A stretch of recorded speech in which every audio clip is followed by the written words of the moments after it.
Hello, hello, hello everyone, welcome. How are we all doing? Hope we're all doing good. Welcome to an impromptu stream. I wasn't planning on streaming this week and then I realised D23 was on, so I want to catch up with a bit of bobs of it. And I just want to bring you along with me. We're going to go through the park stuff that was announced first, and we're going to watch some of the D23 as well. So let's get into it. Let's see what stuff was announced for the parks. Let's do it. Let's go. Let's see. Let me put my screen on for y'all. There you go. Alrighty, so here we go. Disney Park News just announced at D23. Let's see. We have got something called Wondrous Journeys at Disneyland will ignite the wonder in everyone and feature nods to all 60 Walt Disney Animation Studios films to date, taking viewers on a journey filled with artistry, music, storytelling, and heart. The show will feature a new song called It's Wondrous. Okay, I like that. At Disneyland. Okay. Two nighttime spectaculars, World of Colour 1 and a new fireworks show, Wondrous Journeys, will kick off late January at Disneyland Resort. Okay. The World of Colour 1 at Disney California Adventure will span the broad storytelling legacy of Disney's first 100 years and tell a new story through Disney classics and new favourites. Beginning in January, Disney's 100 Years of Wonder will be the biggest celebration in the history of the company and include new decor, specialty food and beverages, character experiences and more. It will be celebrated at parks around the world, the heart of the celebration, rooted at Disneyland Resort. Okay, I like that. Josh is joined by Imagineering Portfolio Creative Executive Chris Beatty and Walt Disney Animation Studios Chief Creative Officer Jennifer Lee for a special blue sky brainstorming, exploring what's possible when dreaming big at Disney parks. So, beginning 2024, we've got Space Mountain at Tokyo Disneyland. That is going to be a thing. That's going to be closed down until 2027, and for me, I love the look of that. It looks insane. That looks so good. Tokyo Disney Resort, they're getting Frozen as well, so there's going to be a Frozen thing here. This is like a little video here. Is one of the stories coming to life as part of the Fantasy Springs expansion at Tokyo Disney Sea. Joining two other stories, Peter Pan and Tangled, plus a brand new hotel integrated right into the park. Fantasy Springs will feature several new audio animatronic figures, including Elsa, who sings in Japanese and whose movements sync with the rhythms of the language. Interesting. Okay. Frozen is also one of the stories playing a role in the royal transformation of the iconic 5-star Disneyland Hotel in Paris. Every guest room and the communal areas are being rethemed, taking inspirations from classics like Cinderella, Sleeping Beauty, Tangled, and more. Also at Disneyland Paris, a new Tangled-themed family attraction will join the new gardens, leading into the new Frozen-themed land. How cool! Tangled's finally getting an attraction. That's dope. That is so good. At Disneyland Paris, a Frozen-themed land will be the next major milestone in the ongoing transformation at Walt Disney Studios Park. This land will offer a gorgeous landscape promenade and will immerse guests in the same magical wintry setting from the films. World of Frozen will open in the second half of 2023 at Hong Kong Disneyland, the first of 3 Frozen-themed areas coming to international Disney parks. World of Frozen, inspired by Walt Disney's Animated Studios' stunning films, will blend Arendelle with the park's natural landscapes on Lantu Island. That sounds pretty insane. That sounds pretty good. Hong Kong Disneyland will unveil a new statue of Walt Disney and Mickey Mouse in his Cinderella Carousel as part of the Disney's 100th anniversary celebration. I love that. That is a beautiful statue. That is gorgeous. I love that. Mickey's favourite teddy bear, Duffy, is a favourite of all fans in all 3 Disney resorts in Asia. Josh just shared that Duffy and Friends will star in their very own 6-episode stop-motion animated series on Disney Plus next year. Interesting. I like that. Shanghai Disney Resort was the first Disney resort to bring the world of Walt Disney Animation Studios film Zootopia to life. At Zootopia Central Station, guests will find animals going about their daily lives at the Zootopia Police Department, which doubles as the entrance for the land's new family attraction. Guests will be greeted by audio animatronics figure of Officer Clawhauser. Yeah, that's dope. In the Bahamas, progress continues on the beautiful new island destination at Lighthouse Point. I was wondering when we'd hear more about this actually. Which will bring the natural beauty and rich culture of the Bahamas to life for Disney Cruise Line guests. A new destination inspired by the stories of the Bahamas. And for the first time, Disney Cruise Line is bringing the magic of Disney vacation to families and friends in Australia and New Zealand during limited time cruises that immerse guests in Disney, Pixar, Marvel and Star Wars stories beginning in late October 2023. That is cool. Also, repositioning cruise for the Disney Wonder will be the first South Pacific voyages for Disney Cruise Line, giving guests the chance to experience destinations like Fiji and Samoa. Very cool. I like that. Imagineers have dreamed up a new design concept inspired by the theme of adventure, celebrating Walt Disney's lifelong love of exploration.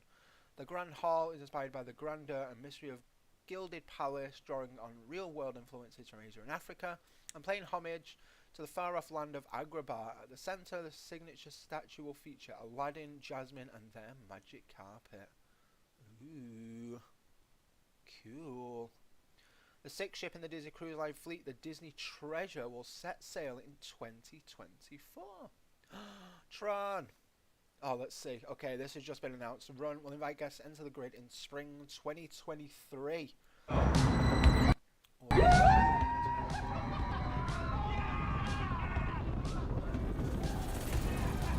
Yo, look at that. Yo, that looks dope. Yo. Oh, I cannot wait to ride that. Oh, that looks so goddamn cool. I love the look of that. Yes, please. Any day of the week. Woo. Okay. The Haunted Mansion, the Hatbox Ghost will materialize in 2023 Magic Kingdom Park at Walt Disney World Resort. Woo. Sweet. Also, by the end of next year, you'll get the chance to meet Figment once again. Fan favourite character Figment will appear to meet park guests by the end of 2023. Amazing.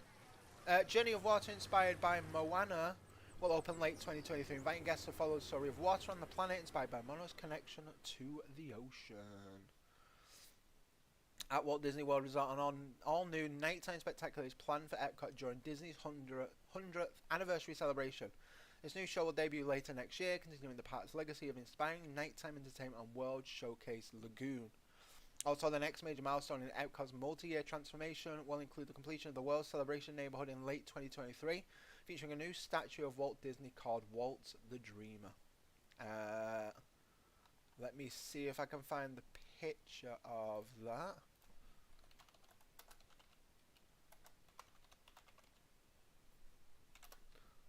So this is the statue here. I love that statue. It's pretty nice. Yeah, that's going to be in Epcot, which I'm very happy about. Let's see. Tony Award winning and Disney legend Anika Noni Rose, the voice of Tiana in Princess and the Frog, takes the stage for a special performance following the update on Tiana's Bayou Adventure, went to Walt Disney World and Disneyland Resort in late 2024. Imagineers join Josh on stage to discuss Tiana's Bayou Adventure coming to Disneyland Resort and Walt Disney World Resort in late 2024. Several members of the original film cast will return to lend their voices to the attraction, including Anika Noni Rose as Tiana, Bruno Campos as Naveen, Michael Leon Woolley as Louis, and Jennifer Lewis as Mama Otis. Sweet! We're getting the original cast. That's pretty dope. I like that. At Disneyland Park, Mickey and Minnie's Runaway Railway will invite guests into a cartoon world where toon rules apply. Mickey's Toontown will step into a new era of inclusive experiences for families of all ages when it opens in early 2023. So that's due to open. That's cool. Run Disney Races will return to Disneyland Resort in 2024. Very cool. We like that. Also opening in the downtown Disney district in Southern California, favorite Porto's Bakery and Cafe. Bakery and home fruits, sweet pastry treats, savory Cuban food, and incredible desserts. Another restaurant, D23 at downtown Disney, California. Progress is continuing on the reimagining of the Paradise Pier Hotel to Pixar Place Hotel. Josh says Pixar Place Hotel will be a place where you'll feel as though you've stepped into a Pixar art gallery featuring new interpretation of favorite Pixar pals. Oh, yo! Also at Disney California Adventure, Pacific Wharf will be reimagined as San Francisco from Big Hero 6. Oh my god, that's insane. And feature a place to meet Baymax as well as new spots to eat and yo! Yo, that is dope. That is dope. Okay, that is insanely cool. Hey, Rouser, how's it going? Welcome to the stream. Hope you're doing well. Just announced Avengers Campus at Disneyland Resort will head into the multiverse with the third attraction with a brand new story. When joining battle with the Avengers, you'll never know what foes you'll face from anywhere and even every when. More to come on the third attraction in the future here on the Disney Parks blog. Marvel Studios president Kevin Feige also makes a special appearance, shares an exciting update. The Incredible Hulk repairing in Avengers Campus and his quantum suit. I don't like that. That's kind of ugly. That's ugly. Make sure to bring thousands of dollars. Oh yeah, for real. I will be taking a lot of money, honestly, to actually survive and to get souvenirs and all that kind of stuff. Executive producer and Joe Mandalorian Grogu are coming to Star Wars Galaxy's Edge at Disneyland Park. Not Disney World, just Disneyland. Okay, mid-November this year. At Disneyland Paris, part of the grand finale of the 30th anniversary celebration, a new stage show, Pixar We Belong Together, will debut next year in Walt Disney Studios Park. And next year, the popular anthem Happily Ever After will play again when an updated nighttime spectacular returns to light the skies over Cinderella Castle at Walt Disney World Resort in 2023. Disney Parks Experiences and Products Chairman Josh D'Amaro just kicked off the Boundless Future Disney Parks and Experiences and Products presentation following a special performance of the popular anthem Happily Ever After by singer and songwriter Jordan Fisher. Oh my god, that is insane. That is a lot. That is a lot to take in. Wowee. That is a lot. I am excited for all of that. I'm looking at going at Halloween from the 25th of October to the 8th of November is when I have booked. So I get to experience a Halloween and some of the overlay of Christmas before I come home. So I'm very excited for that. But we've caught up with it all. So let's freaking go. Let's get the D23 on. Over to a fun and exciting panel at the premiere stage. It's the Walt Disney Imagineering 70 years of making the impossible. Here we go. Let's see what gets announced. See you back here at D23 Expo Live. All right. Let's see what gets announced here. I'm excited to see. Had this idea, and whoever he called in, it was instantaneous. You were supposed to be instantly productive and kind of instant genius. Jungle Cruise. Walt believed that you could make anything alive, but you had to believe it was alive. There's a new documentary. I like that. It takes people to make the dream a reality. Absolutely. I did a stream where I've planned out the videos and the days of what I'm going to be doing. So there's like 20 videos that I'm going to be doing over the course of the time that I get back. Oh, Berry. Everyone is enthusiastic. It's all going on the channel. Like we can do this next, and then we'll do this. Go from one exciting project to the next. Our projects are so complex and so detailed. 20,000 Leagues Under the Sea. It's like making magic out of nothing. We are the people who take care of the stories. We really test our thinking, and then we test it again, and then we test it again, and then we iterate again, and then we iterate again. We all love working together. Working on something I can't wait to ride that. It defines who we are. Oh, it's Crush. Look at that. It's an Imagineering cultural thing when you're on site to build a new family. Oh. Your heart really is in it, and it gets very emotional when you open. I am very looking forward to be doing them. The experience that people have when they go to a park. Oh yeah, the Epcot, the Spaceship Earth. Yeah, for real, it's such a cool ride. Very, very big deal. It's vital to who we are as a company. We create three-dimensional stories that people experience that have emotion and have time and space and tug at you and draw you. And oh, Na'vi River Journey. Totally. Oh, that looks like such a beautiful ride. We are the descendants of Walt. We learned it from way back then. The nuances of why things work are very subtle. The micro adjustments is where the emotion is. Oh, look at that. The floating mountains. Oh. It's not in our nature to do easy things. For us as Imagineers, it's a pride thing. To capture that lightning in the bottle, it's our mentality. We are going to innovate. It's fantastic when you see people that don't know. Hey Nathan, welcome to the chat. Welcome. Oh yeah, the shows are gorgeous. I remember watching a few. When I was over there last. I watched the Indiana Jones Stunt Spectacular at Hollywood Studios, and the light cameras action cars stunt show that was there.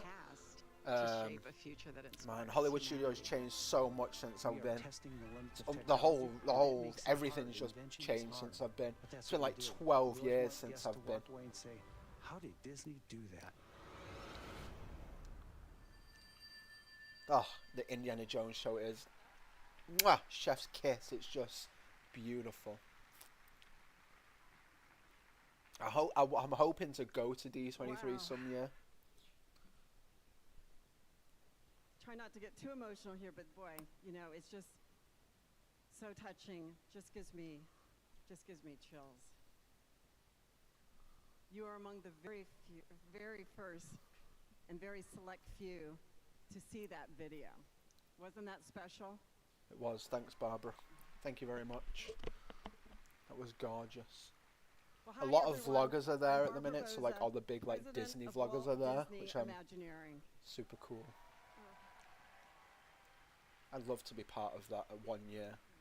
Wow. Thank you for that warm welcome. I really do appreciate it. I'm so excited to join you here today as we celebrate 70 years of Imagineering.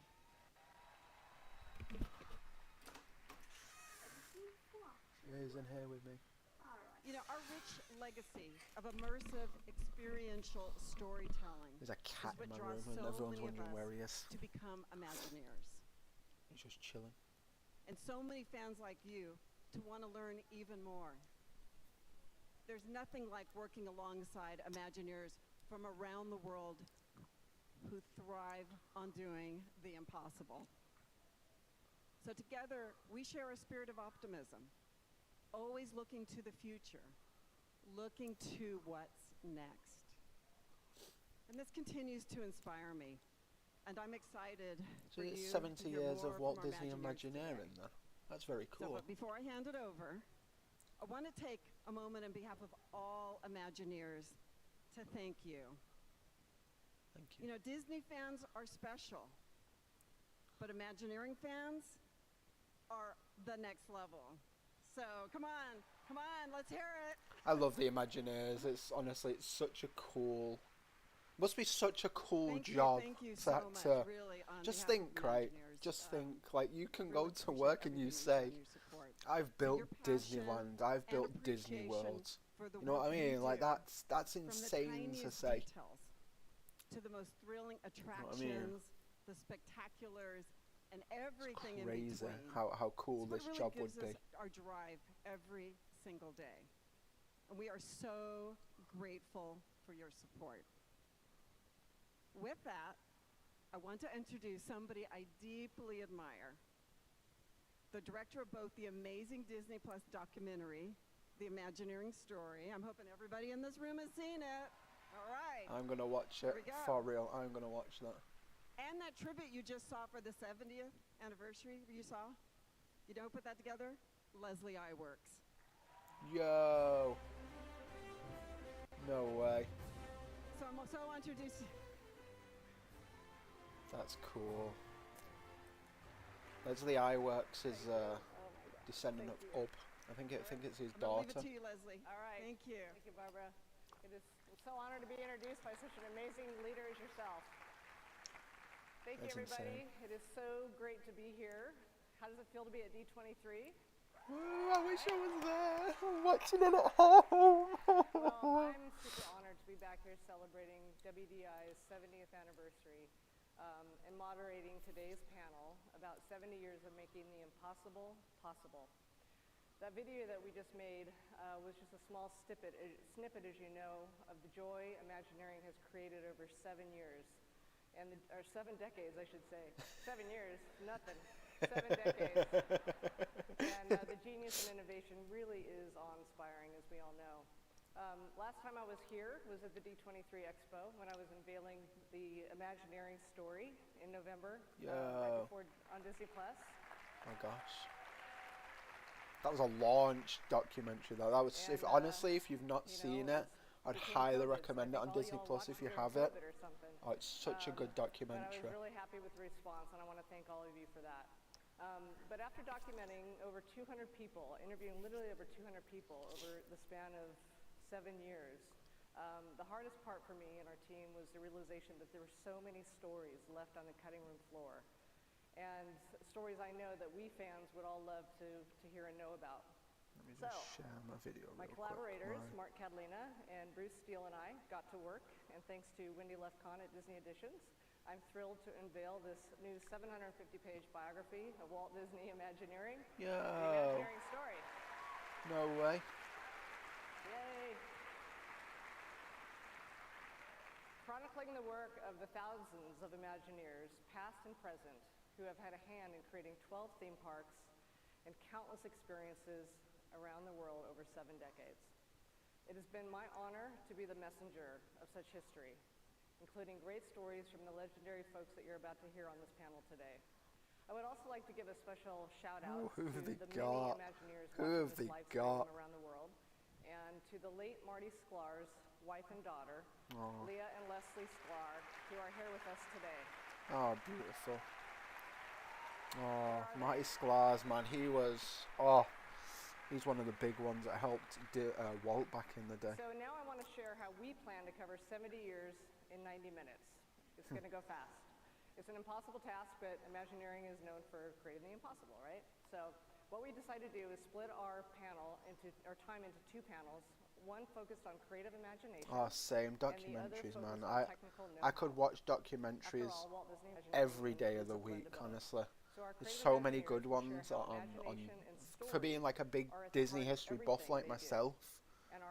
It is definitely one of those good things that I like to have. And the original Disney, because I love seeing it all. I really do. Just think that they've been around for 100 years and they still surprise us today. Bob Weiss? Shit. That's dope. Oh, Bob Weiss. What a legend.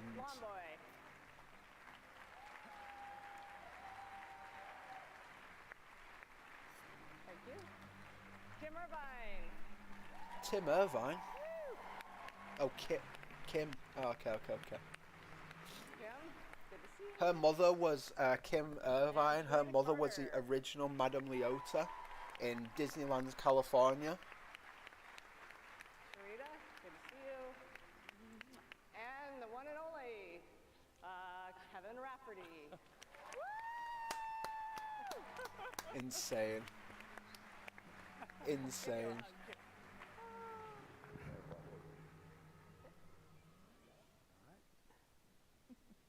So,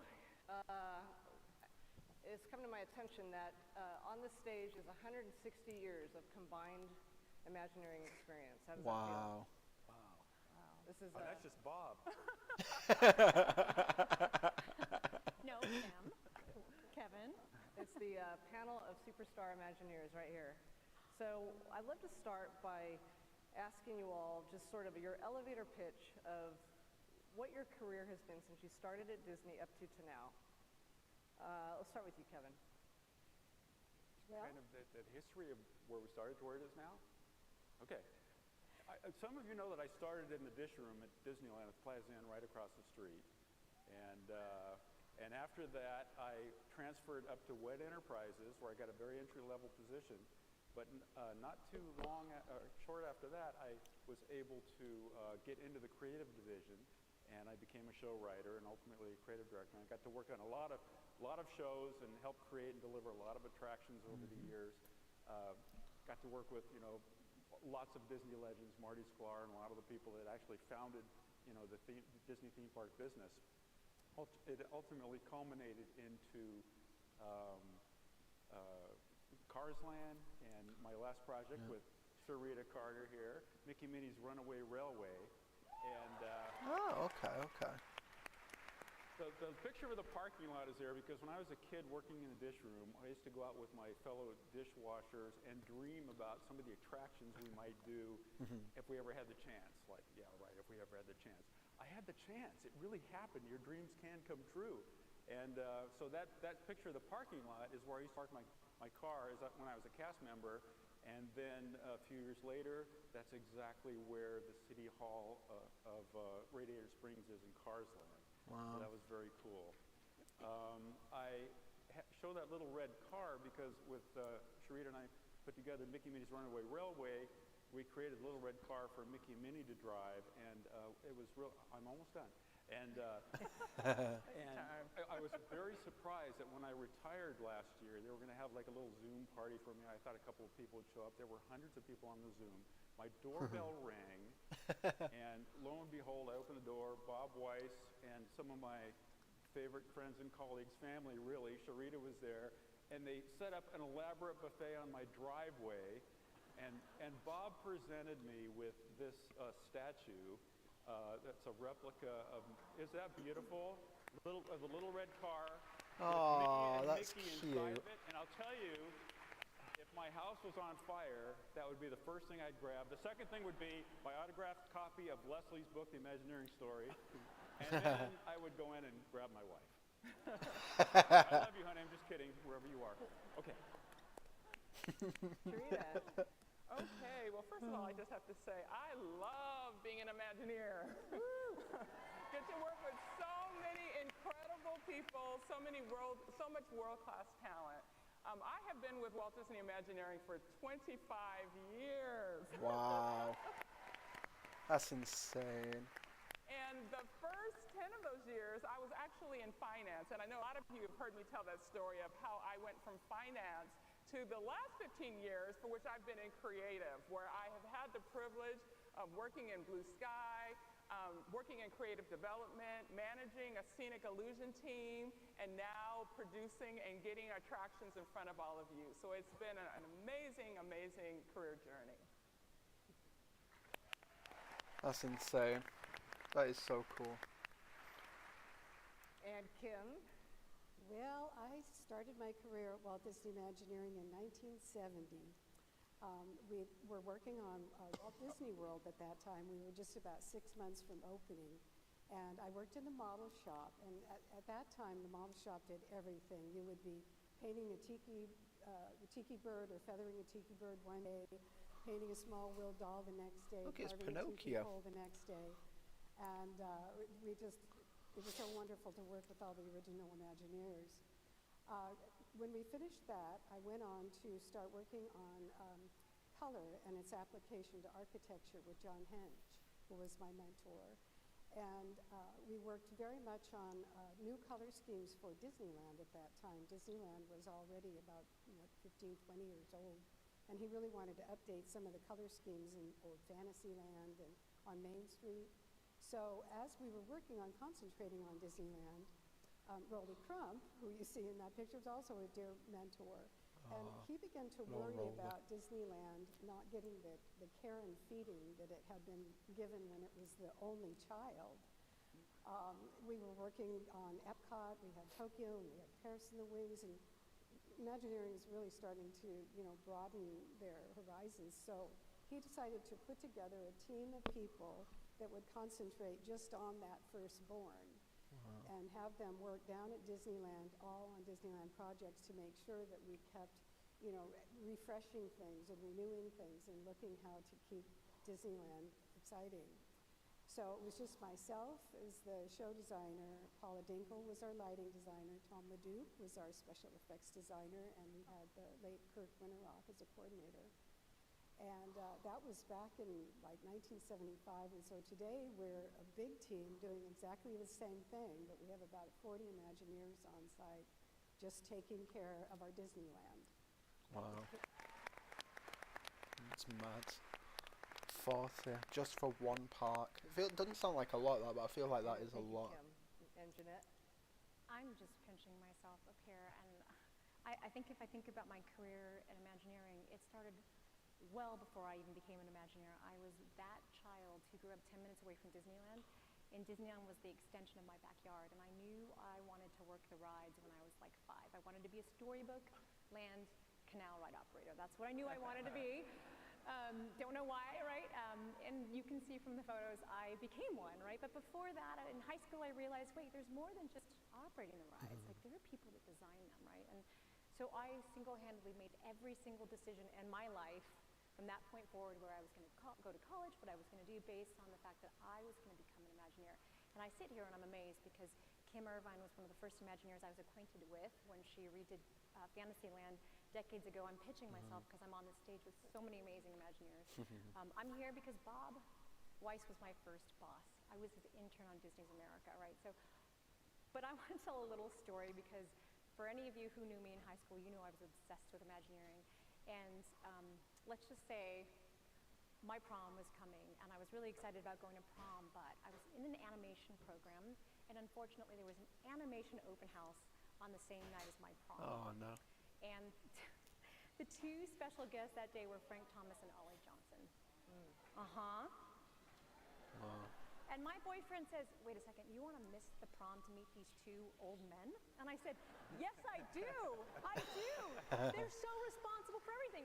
Okay, so you see the picture there at the bottom of the screen, right? I just uncovered this like last year during COVID when I was going through pictures, and I forgot this moment, which is why I'm sharing it. This is how obsessed I was with my dream and fantasy and making things come to reality. So I talked my boyfriend into going to the animation open house before the prom, all right? So I got my hair all done, the makeup, I had my dress in the car, and I was walking through the doors. We can spend 30 minutes in here, we can get out, we won't miss it, right? Of course, the place is filled. And some poor person looks at me, and I'm like, I can't miss my prom. I want to meet Frank Thomas and Ollie Johnson. My boyfriend's rolling his eyes. So they were really nice. They shuttled me to the front of the line, and Frank and Ollie were just as amazing as I thought they were going to be. I was like, I'm so excited. I'm such a fan of your work. You have no idea what it means to me in my childhood and my dreams of becoming an Imagineer. And they say all these wise words, and I'm like, okay, I have to run. I've got to go to the prom. So as I'm, so literally, I'm literally sprinting out, and Frank stops me and says, wait, have fun at the ball. Aww. That's so cute. Love that. Aww. That's cute. I'll tell you what, I don't even remember my prom night, okay? But I remember hanging out with two of the most amazing old men ever who have continued to inspire me. That's what they call them, right? It's not, I didn't make that up. But to be fair, that was the start of all of my dreams, and knowing that it didn't matter how far we pushed, if I pushed, that I would amazingly be here up on the stage with all of these amazing people. So since then, again, thank you to Bob. I was just reminding him I wouldn't be here without him. I was his intern. And then, of course, the rest is history, right? There was Aulani, there was Avatar, there's all kinds of great things. So I'll stop, but just thank you for making all of these dreams possible for all of us to keep doing what we do.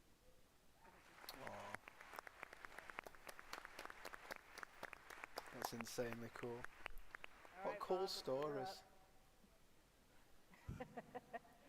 In 1976, I was coming in from my popcorn shift from Disneyland, and they said, tomorrow you're going to work balloons. And Outdoor Foods had just taken over the balloon franchise. And I worked balloons the next night and went to my boss and said, if I ever have to work balloons again, I'm going to quit.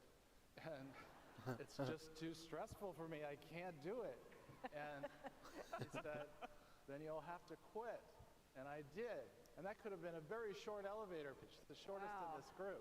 Glad you didn't quit. But a couple of years later, with a freshly minted architectural degree in my hand, I managed to be incredibly lucky and get into the best company in the world, WED Enterprises at the time. And for a young graduate from Pomona to Pomona, yes, to be able to move to Tokyo in 1980, to be able to be a part of developing the third park, the Disney, at the time, MGM Studios in Florida, to work in China, to work in Europe, to work across the U.S. is such a privilege. And I think that starting in Tokyo, for me, gave me a very world view about Disney, a very global view about Disney, that we are an international language, and that we have to respect the place we have in the world and the unique responsibility we have to communicate. So, and I never did go back to selling balloons.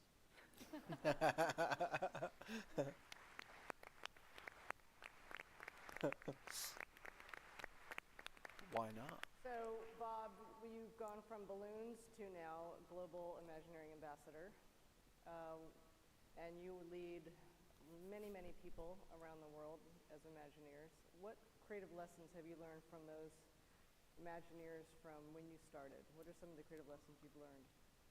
I think the biggest thing you have to get used to is that you work for a company that not only expects you to think outside the box, but they insist, they support you in thinking outside the box. And you're surrounded by just incredible collaborators who all want to push forward, who want to do things different, they want to do it better. We've got an audience base in all of you who want us to do it better. And so there's an architect, Daniel Burnham, quoted one time from Chicago. That's one of my favorite sayings. And he always said, make big plans, because if the plans aren't big enough, people won't remember them and they won't get done.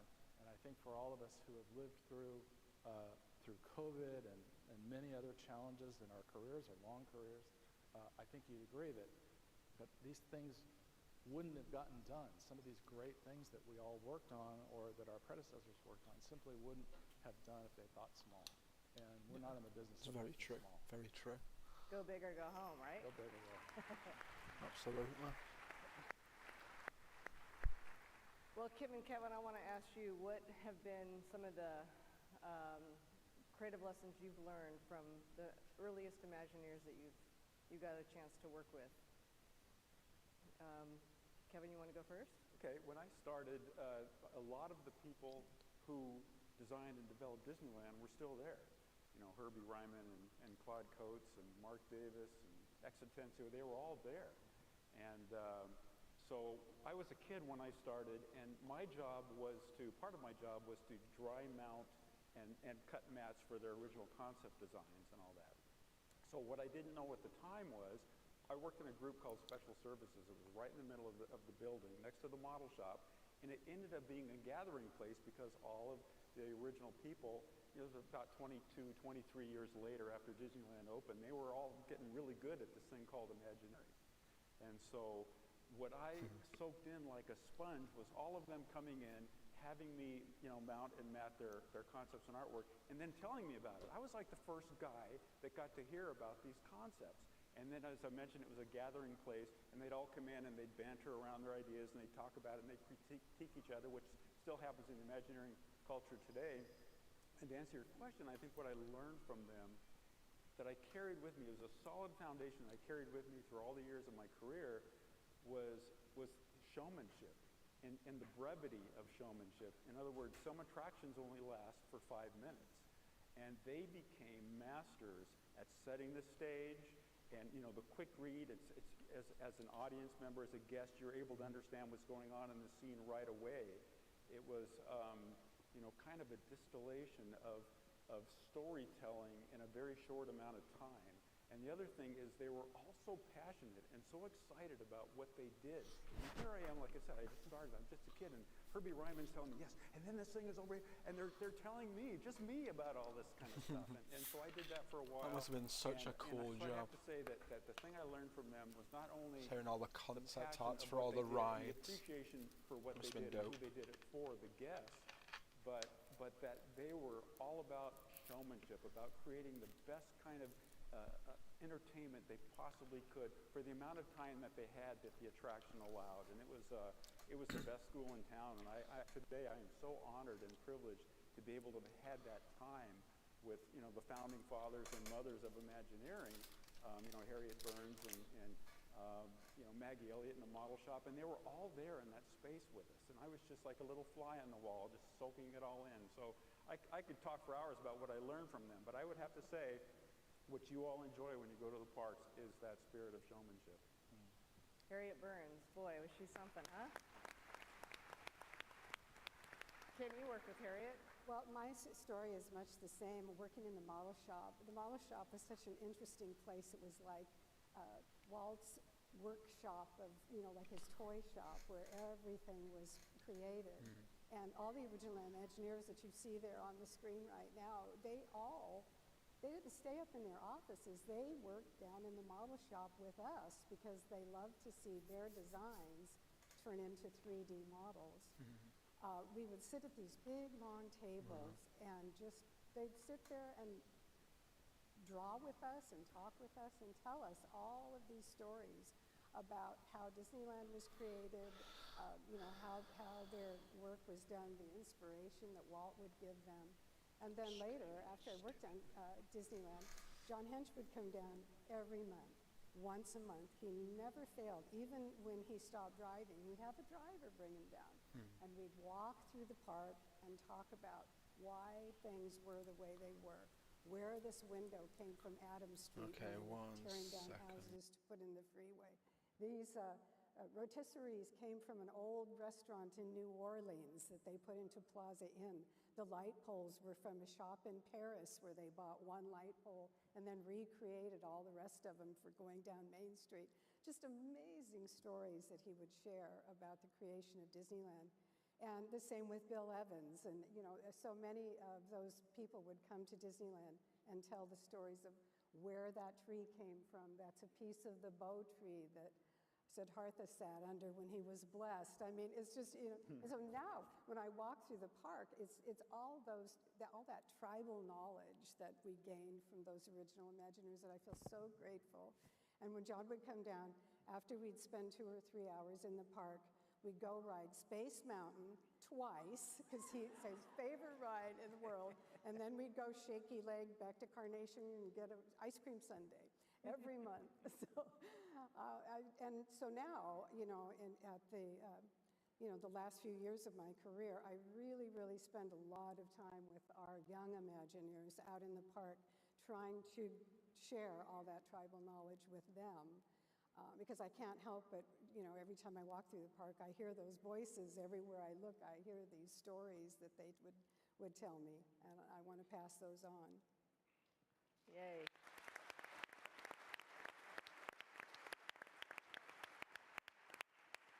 So Jeanette, how are these creative lessons different or the same in how things are done today, the parks? We have so much respect for the Imagineers that came before us and all the work that has been done. And I think that that's absolutely true Disneyland, as Kim says. We don't want to make changes unless it makes sense, and that we always want to bring them back better. And so I want to talk a little bit about a most recent change, Guardians of the Galaxy Mission Breakout, right? Hey, I'm applauding for that one. I will tell you, we were all nervous about this one. And as I think about it, that was a very fast project. It was like 15 months from when we first thought of a concept to when we actually opened it. But then I think about the original Imagineers who opened Disneyland in less than a year. I mean, I think that that's amazing if you think about that. So in the back of my mind, I always think, where have we come from and where are we going? We always want to bring it back better. And I will tell you, we were nervous about changing Twilight Zone Tower of Terror over. And not because, and by the way, Bob opened the original Twilight Zone Tower of Terror at Walt Disney World, and that's the original. And we knew we wanted to make it better. So even, I knew Bob was on board. He's like, I think this is a great concept. I'm like, I do too. And let's make sure that we give our guests more than what they expect, right? So we added in humor, which by the way, at that point, it's a hilarious, ridiculous ride. We wanted to make sure, and by the way, people don't know this, or maybe they do, it's the exact same ride time. It feels like so much more to me because we've jam-packed it with story, we added on crazy songs, and that sensation is different every single time you go on. You never know what you're gonna get. But I think the important part is the core of who we are as Imagineers has remained the same, and the Imagineers that came before us have laid that map out, starting with Walt, to say, the core is storytelling, the core is how the guests receive it, and yes, Disneyland and all of our parks after that are a living, breathing thing. We have to update, become relevant, tell these fresh stories, and bring them back better. And so I believe that we've done that with something like Guardians. We've strived to bring that back better, and that, I think, is true to how we will continue to look at Imagineering into the future as well. That's great.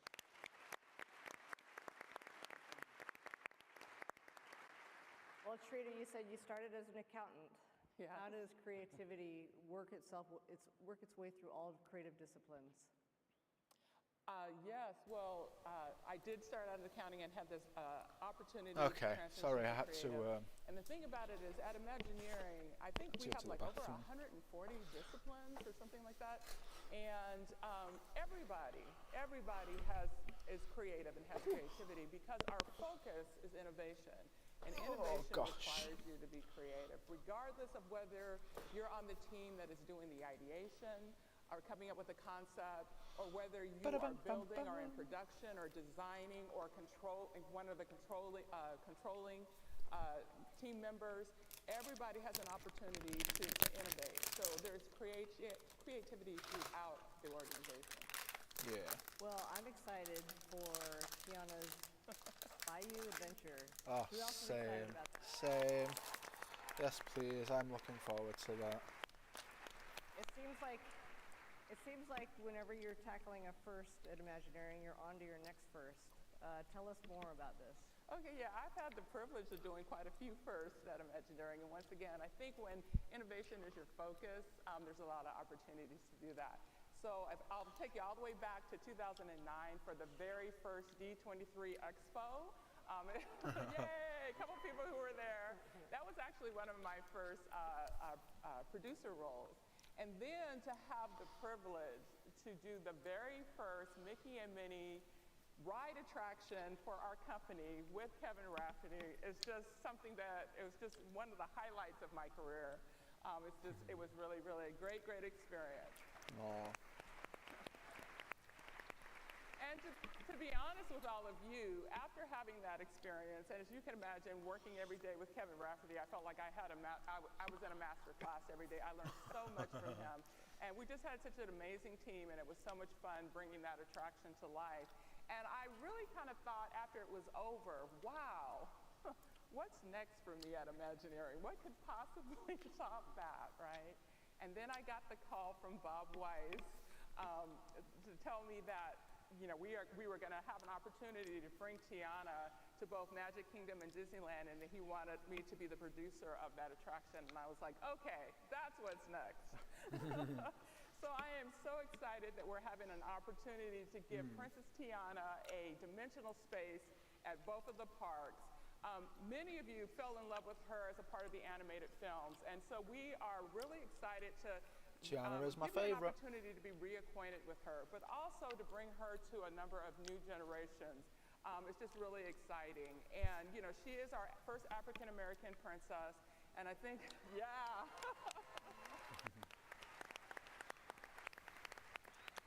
And representation matters. And even the couple of days that I've been here at D23, people of all walks of life, all ethnic backgrounds, have come up to me and told me what it means that we are bringing Tiana to the parks. And it's just really been encouraging for me and the team. So we're just really excited that in late 2024, I'm so excited for Tiana. Tiana will be leading all of you on an amazing Bayou adventure at both Disneyland and at Magic Kingdom.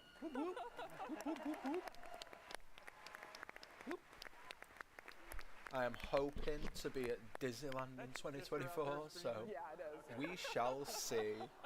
That'd be dope. Well, I wanted to ask about something that I've always wanted to sit in on, your blue sky processes. What can you tell me about your first, one of your best pitches or your least favorite pitches? Why don't I tell you about both of them? Okay. I think it was the best only because it was we didn't have much time to prepare for it. I mean, Bob was probably there for half the pitches I ever did in the company, and I was fortunate enough to do quite a few. But the one that's most memorable, when I heard that question, the first one that came to mind is Robert Coltrane, who was awarded on Friday as a Disney legend. Yes! Well deserved. Robert was my creative partner in crime in a lot of attractions, and he and I created Toy Story Midway Mania together, and we were working on it. Oh, nice. And I got a call from Marty Sklar, and he said, hey, I'm over at the studio talking to Bob Iger and the executive committee, and I'm telling him about this Toy Story thing you and Robert are working on. Can you come over and show it to him? And we were, we had drawings all over the floor. We didn't know how we were going to do it. And I said, sure, when? And he said, well, now, right now. Well, as luck would have it, I happened to have my pickup truck with me that day. So Robert and I madly pinned the rest of the storyboard panels on the big board, threw it in the back of my truck, drove to the studio, and talked about how we had no idea how we were going to do this thing. And so we took our boards upstairs to the executive conference room, and the executive committee was there. And we pitched it to them, and we pitched a lot of things, as I mentioned, that we had no idea how we're going to do. So, yeah, so Mr. Potato Head, he's going to take off his ear. Well, I hope he could, And so, to make a long story short, they loved it, and they wanted, like on the spot, ordered two, one for Disney's Hollywood Studios at Magic Kingdom, or at Walt Disney World, and one here for Disney California Adventure. And I'll never forget, Robert and I were heading back to the truck with the storyboard, and Robert said, Kev, they bought it. And I said, yeah, and that's the good news.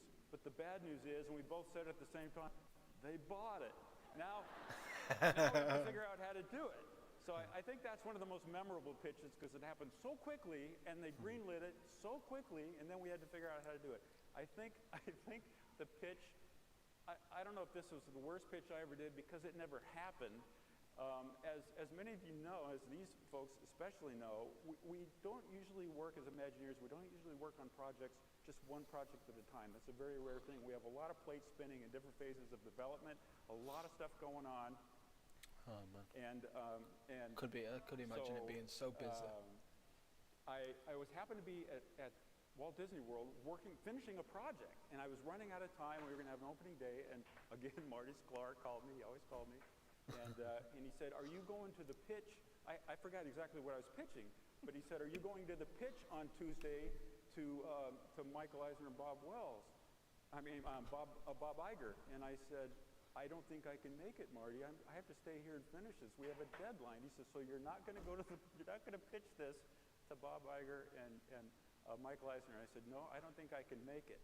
And so what I want to show you is, and he did send this to them. Marty penned this memo.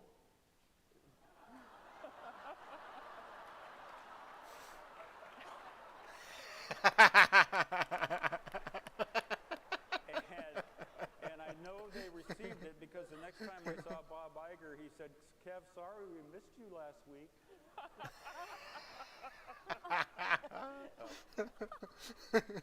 Well, you're still here, so still here. That's all that matters. I'm still here. Stay tuned for more from the Marty Sklar archives. Right, exactly. Bob, what about you? What's your... Pitching brainstorming and pitching both are such an important part of the work we do. And we all doing okay in the chat. We all doing okay. Leave the house with dirty give us a wave, underwear. give us a thumbs up. I always tell people, don't ever give us leave a the shout. house without a pitch, because you don't know when you're going to need that pitch. And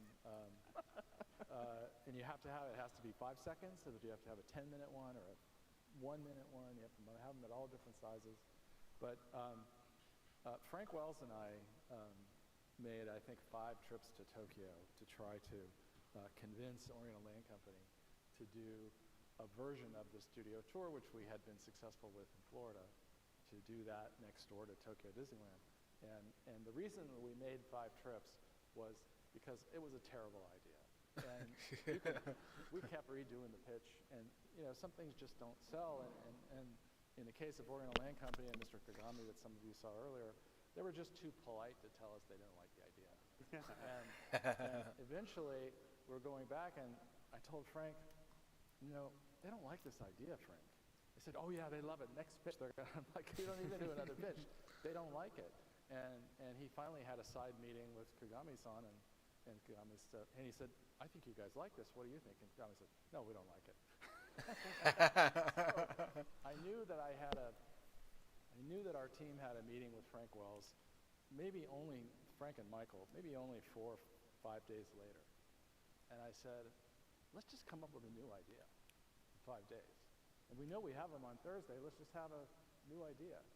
And we came up with the idea of Tokyo Disney Seas in those 4 days. Wow. And that's amazing. Wow. That is insane.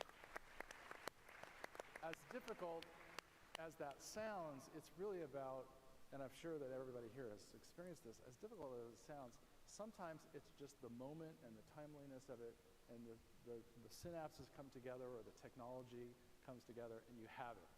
And it doesn't necessarily have to take 8 weeks or 12 weeks.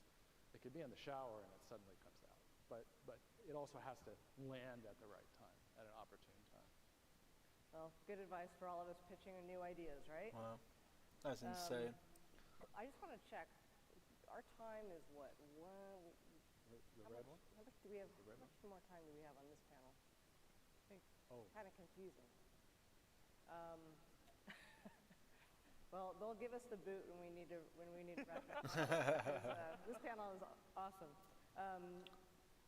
So, Kim, you've been focusing on Disneyland Resort. The care that you take every single day at Disneyland Resort, you all know it, right? How have you continued to manage so much change? Well, it's a hard thing because I think Disneyland is such a special park. It's the first park, and as Hens used to say, it's the best park because it's the first park. And I love that. Yeah. And it was the model for all the other parks that came after it. And I think that, change there, though, was the very charter that we were given by Walt Disney, that it would never be finished as long as there was imagination left in the world. And so we worked very hard to keep adding things to it, keep renewing it, keep trying to keep it fresh. Okay. I don't know. But always with an eye to the original intent. I think that's the most important thing because the original part, the lands, the stories are just also perfect. And so what we try, and Jeanette is a huge part of this with me now, is to keep the stories fresh and to keep adding to it. Our Disneyland fans, I think, are the most passionate fans out there, and I love that about them.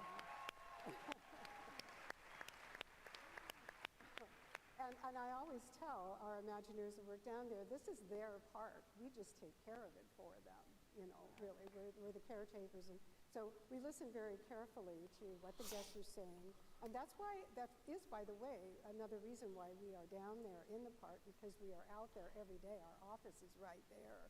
So we are able to listen to the guests and how they're feeling about things, and see what kind of food they're liking to eat and what kind of merchandise they're buying, and constantly keeping a finger on the pulse of how you're feeling about Disneyland. So it's very important to us. And the feedback we get is so important as well. And I'm constantly trying to make sure that, I'm listening to what the guests are saying. And when we were doing the castle this last time, it was very scary for me to do such a huge change to the castle, but it was something that we really wanted to try. And whenever I change a color scheme, I do a color board. And it's for the painters mostly, but it's an elevation of the castle. But since it's what they use as a guide to paint, I don't put in all the details. So the color board didn't have like the drawbridge on it, or the the light poles and the moat. It was just the castle. And so when we put the construction fence out in front, I thought, I'm going to make a print of my color board, and we're going to tell a little story about what we're doing here, the story of the original castle and 𝓢𝓸𝓬𝓲𝓪𝓵, and then we'll put the color board out there so people can see what it is that we're doing behind that construction wall. Yeah, that's And good. so the day that it went up, I waited for the park to open, and I stood out there in front wanting to listen what their comments were about the color board. And the First Lady walked up and she said, see, they're taking the drawbridge out so we can't go into Fantasyland that way. Oh my God. I had the thing removed immediately, went back to the office and painted in the drawbridge and all the light poles and everything. And then we put it.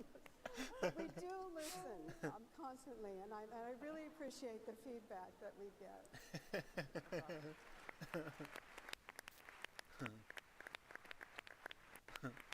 That's funny. Well, we all know we wouldn't be here.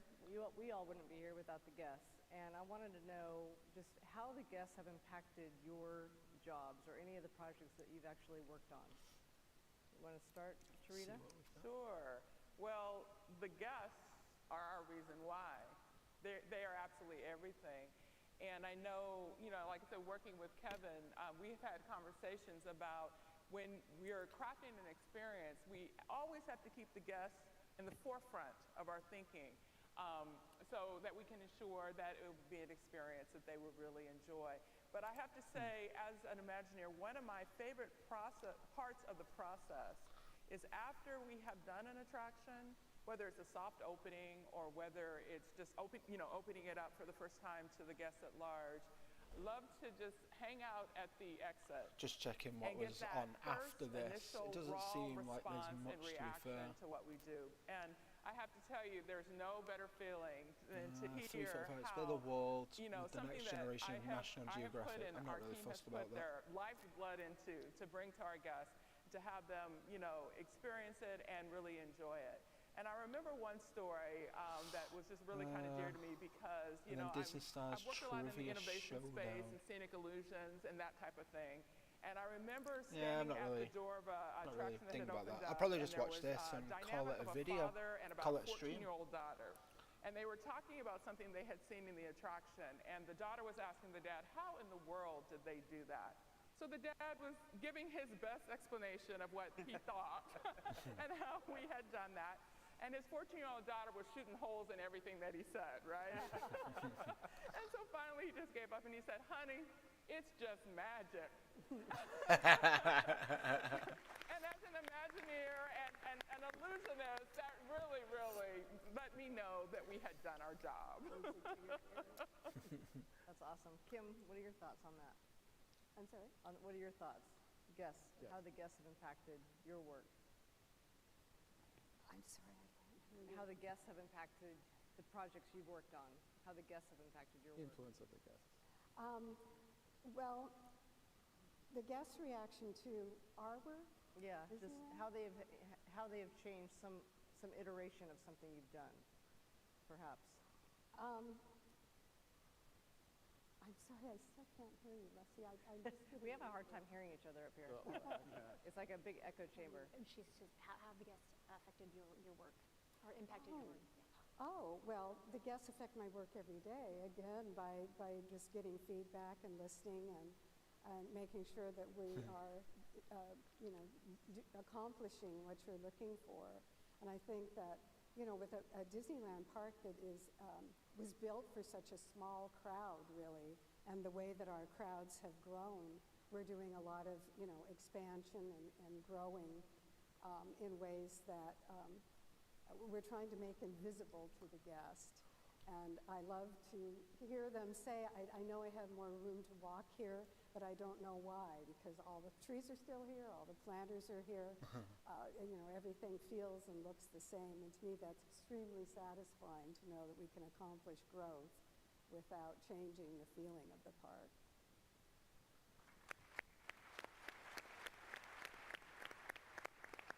And Jeanette, do you have any thoughts on that? I thought long and hard about this question, and it made me think about how I stupidly used to say that my favorite time at the parks especially Disneyland, was when it was closed at night. And I say stupidly because when we closed down for the pandemic, I took that back, right? We were closed for 15 months. And Kim knows, Bob knows, we used to walk through the parks and it was empty, right? In the middle of the day, I was looking through my pictures. I had pictures of caterpillars falling out of the trees, and I saw ducks, and there was cats, and there was a crab, all kinds of animals that came out. And I don't like Disneyland closed, and I don't like it empty. And you can see a couple pictures there.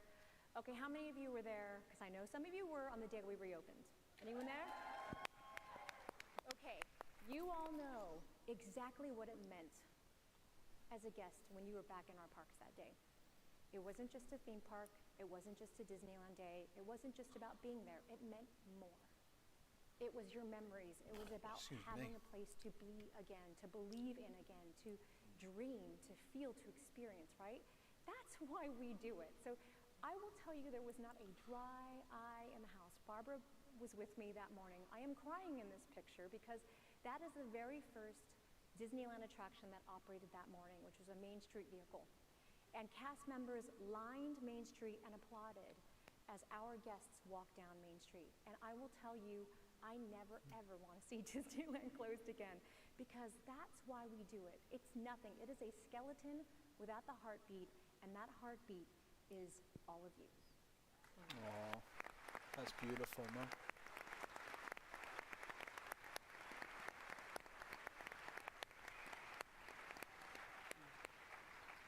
Well, on that note, I know we're out of time, unfortunately, but I just want to say thank you, everybody on this panel. You are all dear friends of mine, and I have appreciated the experience to get to know you and to document your amazing work. And on behalf of everybody in this room, and everybody watching, thank you so much for 70 years and all the work you've done creating magic. That was beautiful, man.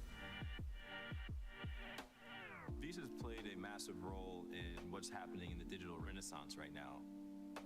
A lot of what I've done recently has been involving NFTs with my character Aku. Visa launching a program specifically designed for creators is really powerful. Excited to be the first artist in this program and help empower the next wave of artists. Hi, I'm Micah Johnson, artist and creator.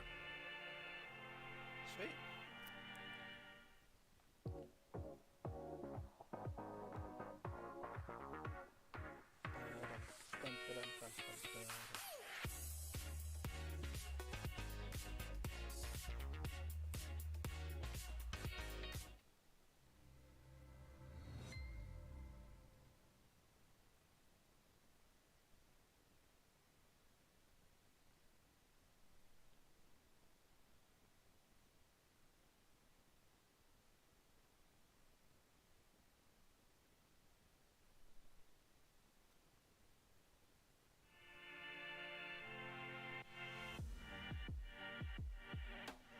Visa's played a massive role in what's happening in the digital renaissance right now. A lot of what I've done recently has been involving NFTs with my character Aku. Visa launching a program specifically designed for creators is really powerful. Alright, so we've caught up with the stuff that I wanted to catch up with. We've watched the Imagineers panel, which was just fantastic. I loved every moment of that. I'm going to call it a stream. Because, you know, why not? And yeah, there's not much else really that I want to... There's not really much else that I want to watch that's actually coming up. Yeah, 3:45, which is going to be any time now, I think. Like, I'm not really fussed about National Geographic. The D23 Disney thing, I'm not really fussed about that. Welcome back, D23 Expo fans. How you doing out there? Let's see what this is. Yes, indeed. Now, that Walt Disney Imagineering, 70 years of making the impossible possible was so much fun, and it was definitely fantastic. Now, we know you, the fans, have so much to say about this amazing weekend, so You know what time it is, everybody. Let's take a look at some of your posts. Let's do it. I love Look here. it. This is from All That Is Disney. The last 2 days have had many surprises and tearful moments of joy. Awesome job to the host. Thank you very much. Right? The guests and the performers. Ooh, love that. A little shout out for us. All right. From E.T. Now. We could watch Rogers the Musical all day. Wait. You gotta say it. You gotta say it just like the musical. We could watch Rogers the Musical all day. I must have missed something because that's how you said it. We gotta take you to watch Rogers the Musical. Okay, thank you. This Instagram post from Lauren at Magic with Ren says, I am literally crying at the happily ever after announcement. Lauren, same. Yeah. Same. Hold on, let me wipe Same your girl, tears. same. Takes a lot to cry on camera. We appreciate you for doing it. This is Disney Dream Vacation Maker. Ooh, I love this. First look at Tiana's Bayou Adventure Ride coming to Disney World and Disneyland. Have you all seen that model over there in the pavilion? It's incredible. I can't wait to see what it will look like at night with all the lights. Yeah. Stunning. And you can imagine the sound effects. We'll probably hear like frogs, Crickets, and bayou sounds. Yeah, bayou sounds. I go to sleep. Assorted bayou sounds. Not to mention that New Orleans jazz too. Yeah. Love it. Let's see, Ariana says, who hasn't dreamt of riding a light cycle? Seeing both Tron films, but especially the one in 2010, just made me want to jump into the grid and be a part of the Tron universe.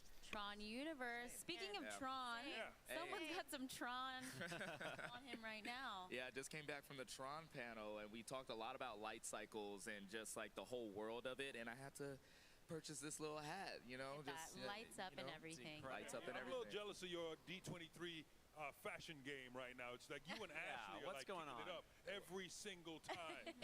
Mark, you want to go shopping after this? We need to go shopping after this. Yeah, I'll take you guys. We'll swag it out. Oh, okay. I love this one. Is it Jolene Van Hootvin says, blue sky moment. Zootopia, yes, expected and logical. Moana, oh, yes. No objections, no objections. Coco area, ooh, okay. Now you're sparking my interest. And Kanto area, what? What? 3 heart eye emojis. Yes. Let me talk about Bruno.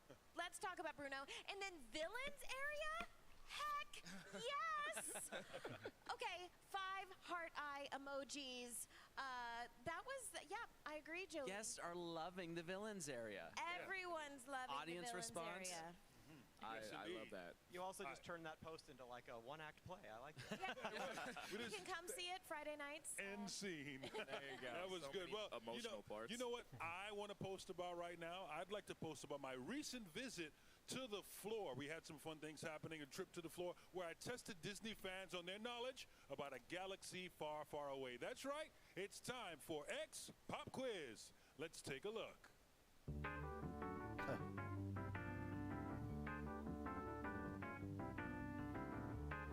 Let's see. It's time for another D23 X Pop Quiz. This time it's a 23-second challenge, Star Wars edition. All right, now, Dude Vader, I need you to name as many Star Wars characters as you can in 23 seconds. Are you ready? I'm ready. All right, Dude Vader, go. Darth Vader, C-3PO, R2-D2, Princess Leia. Princess Leia, Luke Skywalker, Count Dooku. Luke Skywalker, we've got Leia, we've got Han Solo, we've got Darth Vader, we've got Boba Fett, we've got Jango Fett. Admiral Akbar, Babu Frick, Chewbacca, Dengar the Bounty Hunter. Qui-Gon, Obi-Wan, Jar Jar, Anakin, Darth Vader, Darth That's a Maul. cool outfit. Chewbacca, Yoda, Darth Vader, Obi-Wan Kenobi, Darth Maul, Princess Leia, Luke, Chewbacca, Darth Vader, Luke, Poe Dameron, Ben, Rey, Finn, Obi-Wan Kenobi. Yoda, Jabba the Hutt, Boba Fett, Jar Jar Binks, We've got Rey, Finn, Poe. Jar Jar Binks, K, Klaatu, L, Lando, L, would you mind Mothma? Yes! Boba Fett, Mando, Baby Yoda, Grogu. Skywalker, Han Solo, Chewbacca. Boba Fett, the Mandalorian, Grogu, Moff Gideon. Anakin, Darth Vader, that counts as 2 people. And Obi-Wan Kenobi, of course. Oh my god, he's killing it. And then We've got C-3PO, we've got R2-D2, we've got all of the Ewoks. Just all of the Ewoks. Chewbacca, Han Solo, Princess Leia. Boba Fett. Palpatine. Ahsoka. Thank you. Princess Leia. Of course, Princess Leia. Queen Amidala. Great, I love that. Rancor. I mean, I'm riding your coattails here. Skywalker, all of them. Darth Maul, Yoda. Time is up! But that was wonderful, Star-Lord. Cool. Great job. Thank you. I mean, that's pretty impressive. We did pretty good. We did pretty good. Like 80% of those. Oh, I'm sorry. Time is up. I don't think so. Time is not up. That's right. Let's see. Nice.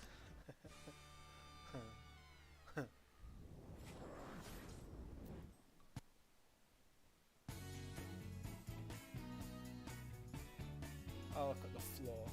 Was that fun or what? Now, I'm sensing in the Force that we have more excitement coming your way. Stay with us here at D23 Expo Live.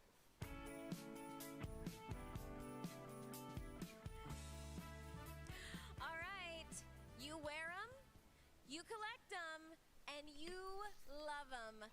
Today, we are thrilled to welcome 3 Walt Disney Company product designers who are going to tell us about their creative process and exclusive trading for pins. We have some pin traders out here. Who collects pins? All right. Well, please welcome to our stage Jess Willis, Maria Stuckey, and Jason Peltz. Here they are.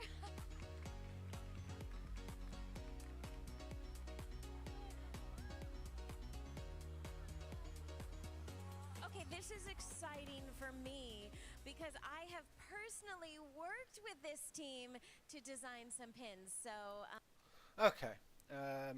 It's just stuff happening now. Nothing that I want to look at. So I'm going to end the stream here, and I want to thank you all for watching with me. If you want to carry on watching D23, it is on their YouTube channel, Disney D23. And yeah, I will catch y'all in a little bit. Peace out. Have a wonderful night. Bye.